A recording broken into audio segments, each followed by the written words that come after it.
Arestado sa magkahiwalay na operasyon sa Quezon at Camarines Sur ang 4 sa 7 miyembro ng tinaguriang on-call na akyat bahay gang. Ang mga suspect na galing pa sa iba't ibang lugar, dumarayo pa raw ng Bicol at iba pang rehiyon para magnakaw. Nagbabalik si John Consulta, exclusive.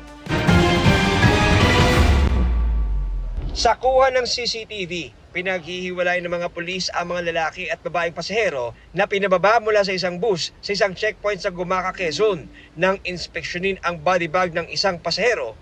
Positive! Baril! Baril! Baril!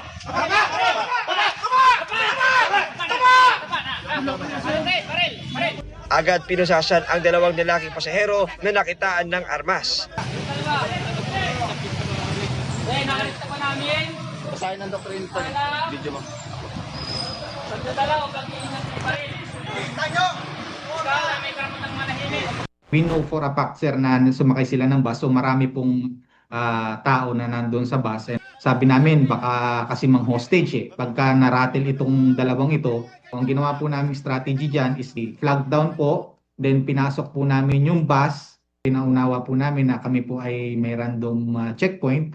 Ayon sa Calabarzon Police, kasama ang dalawa sa 7-man robbery group na dumayo sa Libmanan, Camarines Sur at nanloob ng isang bahay noong June 25. Tinangay nila ang mahigit 50,000 pesos na halaga ng cash, alahas at gadget. Tinangay rin nila ang isang SUV na kalaunay na-recover ng mga otoridad. Iniwan nila yung motor vehicle sila at nag-board sila ng bus. Meron tayong tinatawag na na containment rings. So we man the choke points and we do the checkpoints. Minabuti ng mga operatiba natin, yung policemen at that of Gumaca, na pababain one by one yung mga pasahero. Dayo sila.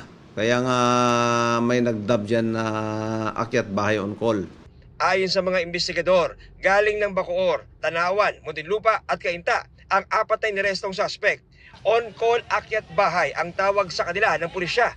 Dahil sa group chat lang muna sila nag-uusap at nagsasama-sama na kapag may tatargetin ng bahay na kanilang dadayuhin sa Region 5, Region 4A, NCR at Region 3. Nakuha sa mga suspect ang itim na SUV na getaway vehicle umano ng grupo, pati ang ilang paper bills, kabilang ang ilang dolyar, isang caliber 40 at isang 9mm na baril.